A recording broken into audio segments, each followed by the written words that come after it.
পৌষ পার্বণের শুভেচ্ছা জানাই সকলকে। যদিও পৌষ পার্বণকে মকর সংক্রান্তিও বলে থাকি, যাই হোক, এই দিন তো সকাল থেকেই বাড়িতে নানা কাজ থাকে। সকালে বছরের নতুন ধান নিয়ে লক্ষ্মী পুজো করা হচ্ছিল, আর আমি আলপনাও দিয়েছিলাম। আর এই যে মকর, যেটা খেতে আমার কিন্তু বেশ ভালো লাগে।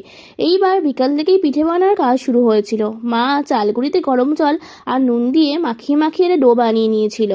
অন্যদিকে 3 ধরনের ভাপা পিঠের পুরের জন্য বাঁধাকপি, নারকেল আর ডাল রেডি করে রেখেছিলাম। এইবার ঠাম্মি, আমি আর মা 3 জনে মিলে পিঠে বানাচ্ছিলাম। যদিও আমি ভালো পারি না, ঠাম্মা কিন্তু বেশ পিঠে বানায়। ঠাম্মা পিঠেগুলোর ভেতরে খুব সুন্দর করে পুর দিচ্ছিল। এরপর একটি হাঁড়িতে জল গরম করে একটি ফুটো করা পাত্র বসিয়ে দিলাম।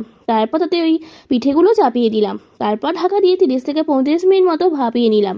তারপর একটু ঠান্ডা হয়ে গেলে আস্তে আস্তে পিঠেগুলো ছাড়িয়ে নিলাম। তারপর নরেন গুড়ের সাথে সার্ভ করলাম।